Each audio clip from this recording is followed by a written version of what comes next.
Vous est-il déjà arrivé de faire tout ce qu'il fallait dans une relation, être gentil, respecter son espace, rester vous-même, pour finalement être confronté à de la confusion, de la distance, voire à un chagrin d'amour? Vous avez suivi les règles, et pourtant, quelque chose ne collait pas.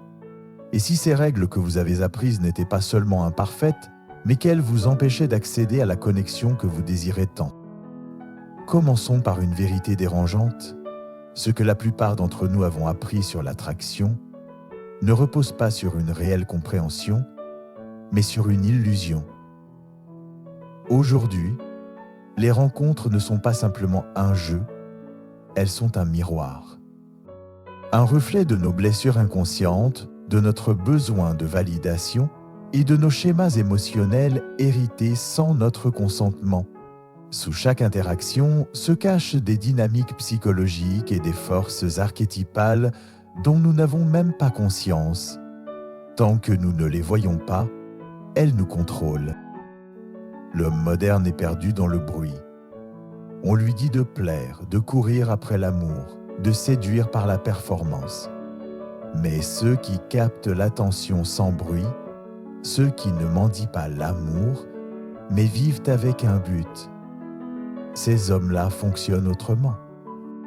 Ils ne suivent pas la carte tracée par la société, ils suivent celle sculptée par l'individuation, le chemin vers l'unité intérieure.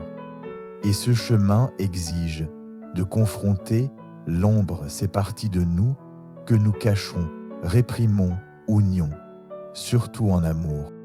La première qualité essentielle, c'est la constance. Dans un monde d'options infinies et d'instabilité émotionnelle, la cohérence est révolutionnaire.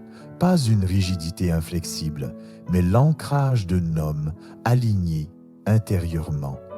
Les femmes, comme nous tous, recherchent la sécurité, mais pas celle du contrôle, celle de la présence. Savoir que vous serez là, non pas parfaitement, mais sincèrement. À une époque de distraction constante, l'homme qui fait ce qu'il dit devient rare. Et la rareté crée le désir. Vient ensuite la confiance, pas celle du pan, pas la fanfaronnade. La vraie confiance naît dans la solitude, en se confrontant à soi-même sans détourner le regard. C'est cette prise de conscience tranquille que rien d'extérieur ne peut ajouter ou retirer à votre valeur. La plupart des hommes cherchent leur validation à l'extérieur. Mais celui qui connaît sa propre valeur rayonne sans effort. Il devient une présence ancrée et cette présence est irrésistible. Puis, l'ambition, non pas pour le statut, mais pour le respect de soi. Un homme qui suit un chemin attire les autres dans son orbite. Les femmes sont attirées par les hommes en mouvement, non pas à cause de leur destination, mais parce qu'ils avancent. L'ambition n'est pas bruyante. C'est un serment quotidien. Je refuse de rester celui que j'étais hier. Et ce serment, lorsqu'il est incarné, devient magnétique. Vient alors l'archétype du bad boy. Pas celui qui blesse pour s'amuser, mais celui qui refuse de se trahir pour un confort passager. Il ne révèle pas tout, ne cherche pas la validation, ne s'excuse pas d'exister. Son imprévisibilité vient d'une liberté intérieure, pas d'une volonté de manipulation. Il vit selon son propre rythme, et elle le ressent. Ensuite, l'attention retenue.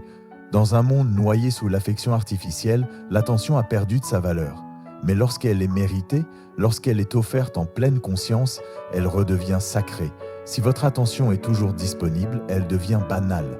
Mais lorsqu'elle naît de discernement et non de besoin, elle devient un cadeau précieux. Puis vient la présélection. Elle parle à quelque chose de primal. Quand les autres vous admirent, quand les femmes voient que vous êtes estimé par votre communauté, cela active une attirance inconsciente. Mais la clé, c'est l'authenticité. Pas besoin de fanfaronner.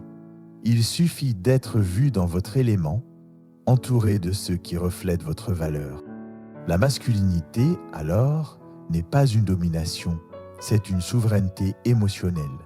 C'est une force douce, une clarté sans agressivité. L'homme masculin n'est pas réactif, il ne s'effondre pas face à l'adversité. Il l'affronte avec présence. Il protège, non pour contrôler, mais parce qu'il sait affronter la tempête en lui-même. Et ce calme intérieur est profondément attirant. Le charisme, ensuite, naît de ce même centre. Il ne s'agit pas de commander, mais d'incarner une direction. Une femme n'a pas besoin d'être dirigée comme une enfant, mais elle veut sentir que l'homme à ses côtés sait où il va. Et, plus important encore, pourquoi? L'intelligence émotionnelle marque le début de la profondeur.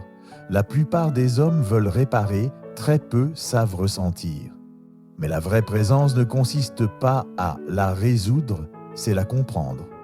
Savoir contenir l'émotion sans peur ni fuite est rare. Cela exige que vous l'ayez déjà fait pour vous-même. Ce n'est qu'alors que l'intimité, la vraie, peut commencer. Enfin, la passion.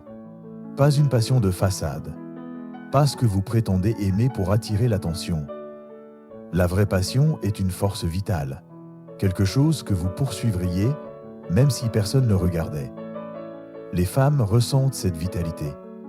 Elles veulent s'en approcher, être entraînées dans son courant. La passion est contagieuse quand elle est sincère. Soyons clairs, il ne s'agit pas de manipulation. Il s'agit de maîtrise de soi. Il s'agit de passer de l'enfant inconscient qui cherche l'approbation à l'homme conscient qui construit une relation par intégrité. Les relations ne sont pas des énigmes à résoudre, ce sont des creusets de transformation. Et si vous suivez ce chemin, vous n'attirerez pas seulement l'amour, vous grandirez à travers lui. Vous avez désormais une carte, mais vous seul pouvez l'emprunter. Laissez-la venir à vous, non parce que vous avez joué à ces jeux, mais parce que vous avez cessé de jouer au vôtre, parce que vous avez soutenu votre propre regard dans le miroir, sans détourner les yeux. Le voyage commence à l'intérieur.